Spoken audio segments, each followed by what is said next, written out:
نماز کے بارے میں ایک حدیث آتی ہے، میں اس حدیث کو جب پڑھتا ہوں مزہ آ جاتا ہے کہ نبی کریم صلی اللہ علیہ وسلم نے فرمایا کہ تحترقون تحترقون، تم لوگ جل رہے ہوتے ہو۔ اب دیکھیں نبی اکرم صلی اللہ علیہ وسلم کا کلام وہ ہے جو اوتیت جوامع الکلم، مجھے کلام کی جامعیت عطا کی گئی، یعنی تھوڑے الفاظ سے زیادہ مفہوم نکلتا ہے۔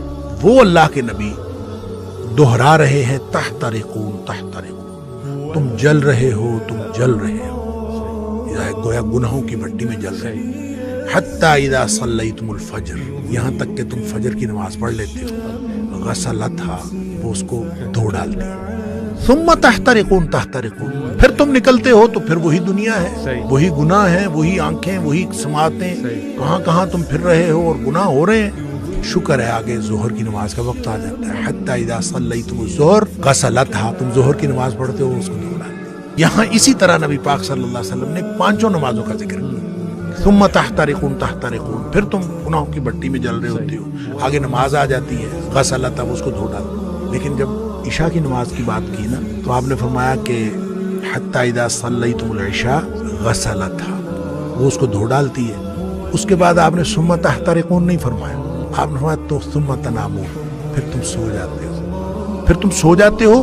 فرمایا پھر کچھ نہیں لکھا جاتا، یعنی پھر گویا وہ جو گناہ ہو رہے تھے وہ گناہ ختم ہو گئے۔ سوئے ہوئے کے آدمی کا تو کچھ نہیں لکھا جاتا، سوئے ہوئے سے قلم اٹھا لیا جاتا، تمہارے اوپر کچھ نہیں لکھا جاتا حتی تستيقظوا، جب تک تم جاگ نہ جاؤ۔